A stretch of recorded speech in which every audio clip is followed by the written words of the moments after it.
Olá, queridos. Novamente, nós estamos aqui para transmitir, né, o capítulo 4 de Úrsula e depois discutirmos em sala.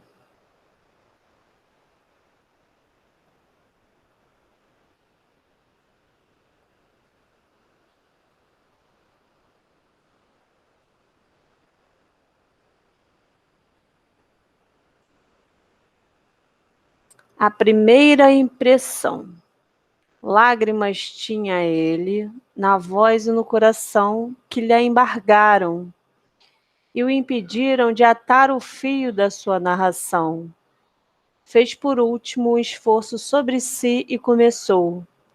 Úrsula, se eu vos não encontrar meiga e desvelada no caminhar de minha amarga existência, odiosa me fora ela.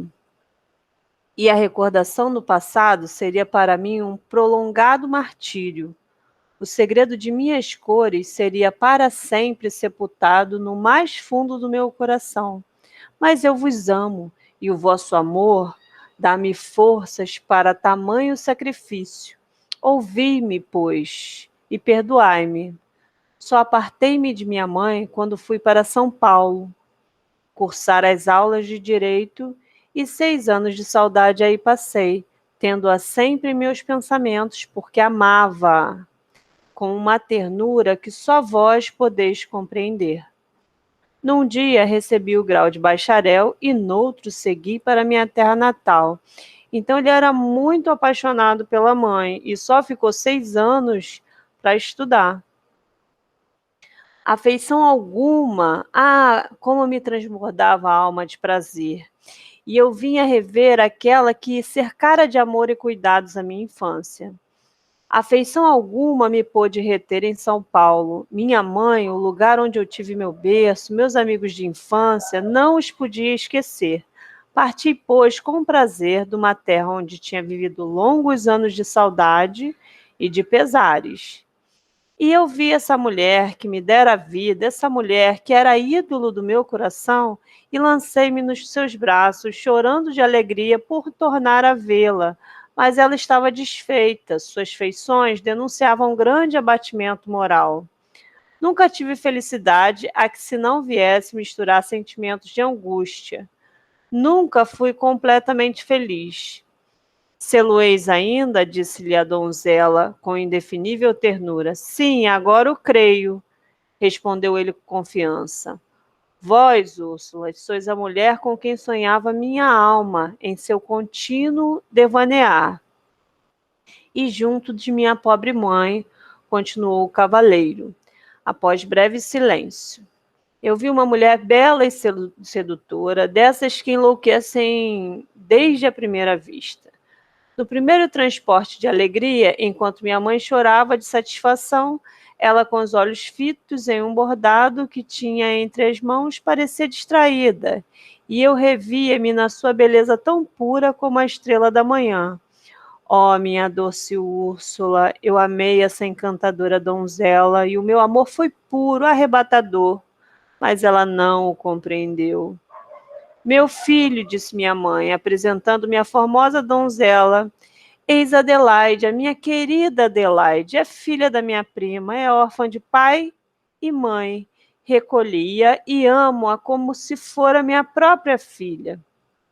Tancredo, continuou. Então é o primeiro momento em que a gente percebe que o nome dele é Tancredo. Não poderei esperar de ti desvelada proteção para aquela que adotei por filha, para aquela que tem enxugado as lágrimas de tua mãe na ausência do seu filho. Então ela falou que queria que ele a protegesse, porque ela que ficou ali, né, o tempo que ele estava fora. Minha Úrsula adorada, de joelhos, prometi à minha infeliz mãe ser o escudo da formosa órfã. Então ela, em sinal de reconhecimento, estendeu-me a mão, que apertei com enlevo. Creio que meus olhos exprimiam algum sentimento terno a seu respeito, porque seu rosto se tingiu de carmim, e depois um débil suspiro, como que há muito reprimido, saiu meio abafado de seus róseos lábios. Ouvi-o e julguei, louco de mim, que esse suspiro era a primeira expressão de um repentino e profundo afeto. Julguei que sonhava, porque nunca havia sentido o que então se passava em mim.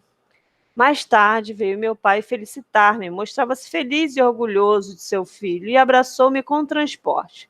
Não sei por quê, mas nunca pude dedicar a meu pai amor filial que rivalizasse com aquele que sentia por minha mãe. E sabeis por quê? É que entre ele e sua esposa estava colocado o mais despótico poder. Meu pai era um tirano de sua mulher, e ela, triste vítima, chorava em silêncio e resignava-se com sublime brandura. Meu pai era para com ela um homem desapiedado e orgulhoso. Minha mãe era uma santa e humilde mulher. Quantas vezes na infância, mau grado meu, testemunhei cenas dolorosas que magoavam e de louca prepotência que revoltavam. E meu coração alvoroçava-se nessas ocasiões, apesar das prudentes admoestações de minha pobre mãe.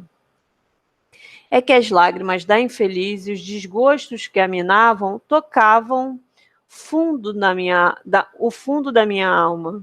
E meu pai ressentia-se da afeição que tributava a esse ente de candura e bondade. Mas foram as suas carícias e os seus meigos conselhos que soaram a meus ouvidos, que me entretiveram nos primeiros anos, ao passo que o gênio e rude de meu pai, o gênio rude de meu pai me amedrontava. Então o pai sentia muito o fato dele ser muito carinhoso com a mãe, mas é que a mãe sempre tratou muito bem e o pai sempre foi muito rude. E ele ficava com medo. Ele era rude com a mãe e rude com ele. O desprazer de ver a preferida a si, a mulher que odiava, fez com que meu implacável pai me apartasse dela 6 longos anos, não me permitindo uma só visita ao ninho paterno. E minha mãe finava-se de saudades, mas sofria minha ausência, porque era a vontade de seu esposo. Mas eu voltava agora para o seu amor, e seus dias vinham a ser belos e cheios de doce esperança. Entretanto, eu também era feliz. Aprazia-me ver Adelaide no arrebol da vida, tão casta, tão encantadora, compartilhando ora a dor que nos oprimia, ora o prazer que enchia os nossos corações. Em Adelaide, minha mãe encontrara uma desvelada amiga, sua extrema beleza e a dedicação àquela mulher, que eu tanto amava, atraíam-me incessantemente para ela. E a primeira vez que a vi, o meu coração adivinhou que havia de amá-la. Sim, amei-a loucamente, amei com todas as forças de um primeiro amor, e quando um dia lhe revelei o profundo afeto que me inspirava, conheci que era correspondido, não obstante o ela dizer-me: Tancredo, sou pobre, teu pai se há de opor a semelhante união. Ah, prorrompeu o cavaleiro com azedume mal disfarçado, mulher infame e ambiciosa. E minha mãe conheceu a afeição que nos ligava e estremeceu de horror. Meu filho, disse-me um dia chorando, tu amas Adelaide, eu o tenho adivinhado. Porque o coração de uma mãe nada se oculta. Vais amargurar a tua existência. Tancredo, meu filho, não cedas a um amor que te pode vir a ser funesto. Adelaide é pobre órfã, e teu pai não consentirá que sejas seu esposo. Adelaide entrou, sorriu-se para mim e foi abraçar minha mãe. E eu continuei a conversação. Sim, minha querida mãe, amo Adelaide, seu coração retribui-me. Meu pai ama-me, não poderá, portanto, contrariar a minha primeira inclinação. Não, minha mãe, abençoai primeiro que ele, o nosso amor, porque esta há de ser a esposa do vosso filho. Não é verdade, minha Adelaide? Ela corou de pejo e redarguiu. Tancredo, sou uma pobre órfã, vosso pai... Oh, pelo céu, interrompia. Pelo céu, meu pai não tem coração de tigre. Ah, meu filho, objetou minha pobre mãe com voz tão trêmula que semelhou um choro amargo. Receiais? Receio a prepotência de seu pai, e uma oposição tenaz e exorbitante. Tendes razão, disse-lhe, porque as recordações do passado se erguiam ante mim como pavorosos fantasmas de dor e de vergonha.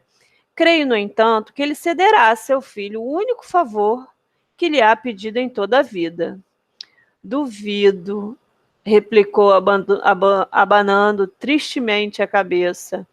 Meus filhos, o céu que lhe Meus filhos, o céu que lhe ilumine as trevas do pensamento cobiçoso e que eu os veja unidos e felizes.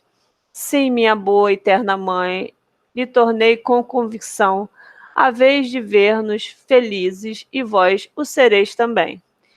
Estou que meu pai não me poderá negar a esposa que meu coração escolheu. Notei que meu pai começou a ser mais comunicativo e mais tratável, e com isso minhas esperanças robusteciam e minha mãe cedeu a essa enganosa ilusão. Oh, como escoaram felizes esses dias! Eu o amava, e meu amor correspondido bastava para minha aventura. Todo embevecido no meu amor, não curava de meus interesses e nem de ilustrar meu nome na carreira pública. Toda minha ambição era essa mulher tão loucamente amada. Mas isto não podia durar muito, era aventura demais para um pobre mortal. Era o dia dos anos de Adelaide. Esse dia, que amargas recordações me traz. Decidi-me ir a comunicar a meu pai o segredo do meu coração. E esse segredo que transbordava já da alma e que ele fingia não conhecer. Qualquer que seja a impressão que ao meu pai possam causar minhas palavras, disse a minha mãe, Adelaide há de ser minha. Ela, olhando-me com severidade, redarguiu. Tancredo, não chames sobre ti a cólera de teu pai. Ó Deus, não protege a quem se opõe à vontade paterna. Não, ó Deus, não protege a quem se opõe à vontade paterna. Baixei os olhos, confuso e magoado, e quando os ergui, 2 lágrimas lhe sulcavam o rosto. Oh, minha pobre mãe, exclamei reconhecido, perdoai-me. Então ela sorriu-se, porém seu sorriso era amargo e terno a um tempo. Ah, ela temia seu esposo, respeitava-lhe a vontade férrea, mas como uma abnegação sublime que quis sacrificar-se por seu filho. Irei eu, disse-me e saiu. Corri para o meu quarto, contíguo ao de meu pai, e ouvi tudo quanto se passou entre ele e minha mãe. O que ouvi, ainda hoje, enche-me de espanto e reconheci, desde então, que meu pai era mais desapiedado e cruel do que imaginava. Então, minha desditosa mãe tudo arrostou porque era a causa de seu filho que advogava. Era às vezes tão débil e trêmula a sua voz, e tão áspera e violenta de meu pai, que seus acentos chegavam a meus ouvidos como a queixa ao longe de sentida rola. Mas outras vezes vinha ela aos meus ouvidos e eu acreditei que era minha mãe uma santa. Deus meu, parece-me que ainda a escuto. A mansidão com que se exprimia desarmaria uma fera. Mas meu pai, irritado e fora de si, exclamou com terrível voz que ecoou medonha em meus ouvidos. E acreditaste, senhora, que eu consentiria em semelhante união? Estás louca, sem dúvida perdeste a razão. Ide-vos, e não continueis a alimentar no coração desse louco uma esperança que jamais lhe deveria ter nascido. Mas Senhor aventurou-se a retorquir-lhe minha desvelada mãe. Adelaide é a filha de uma parenta querida. Amo-a, e por que não será ela digna de meu filho? Calai-vos, vou-lo ordeno, interrompeu aceso em ira. Julgais que por ser essa mísera órfã vossa parenta, e porque a amais, hei de desposá-la a meu filho só por ser essa a vossa vontade? Decididamente enlouqueceste. E sorriu-se, mas com um sorriso sardônico que me gelou de angústia. Não se aterrou e respondeu-lhe com uma voz tão débil que não ouvi, mas tão meiga e queixosa que o acalmou um pouco. Louvo-vos a generosidade, minha nobre mensageira. Disse pouco depois com tom de sarcasmo que me fulminou. Guardai para uma esposa mais digna de Tancredo essa parte de vossa fortuna com que pretendeis tão desinteressadamente dotar a vossa Adelaide. E terminou isto com estrepitosas gargalhadas. Ó Senhor, pelo amor do céu, é só para me roubardes a última aventura de um coração já morto pelos desgostos, que me negais o primeiro favor que vos hei pedido, que vos hei feito para merecer tanta da vossa parte, tanta dureza da vossa parte. Que vos há feito, meu filho, para vos opordes à sua felicidade? Oh, quanto sois implacável em odiar-me!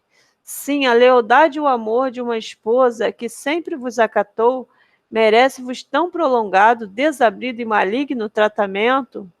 Perdoai-me, mas tanto tenho sofrido, tantas lágrimas me têm sulcado o rosto desfeito pelos pesares, tanta dor me tem amargurado a alma, que estas palavras, nascidas do íntimo do peito, pungentes como toda a minha existência, não vos podem ofender. Arranca-as, Senhor, dos abismos da minha alma, a agonia lenta, que nela tem gerado o desprezo e o desamor com que me tendes tratado. E, extenuada por tamanho esforço e pela dor, não pôde continuar, e meu pai ouvia em silêncio. Quando ela terminou suas magoadas expressões, ele, com tom seco e firme, tão estranho aos queixumes de sua esposa, como se os não ouvira, exclamou: Ide-vos! E acrescentou no mesmo tom: Dizei a vosso filho que a vontade de seu pai não a domastes vós, e ninguém o conseguirá. E nem uma palavra de esperança, soluçou minha infeliz mãe. Ide-vos, tornou-lhe endurecido esposo. Ela obedeceu. Então aqui ele fala, né, sobre o que ele teve com a Adelaide, né, o sentimento, tudo, e o que o pai dele não quis, né, tratar com ele, que seria o casamento dele com o da Adelaide. E isso ele está contando para a Úrsula, porque depois ele vai contar o motivo pelo qual, né, eles não casaram. E esse foi um dos motivos, né, do pai não concordar. Então, fiquem bem. E até quarta-feira, quando a gente vai falar sobre o 5º capítulo deste livro. Beijão, gente!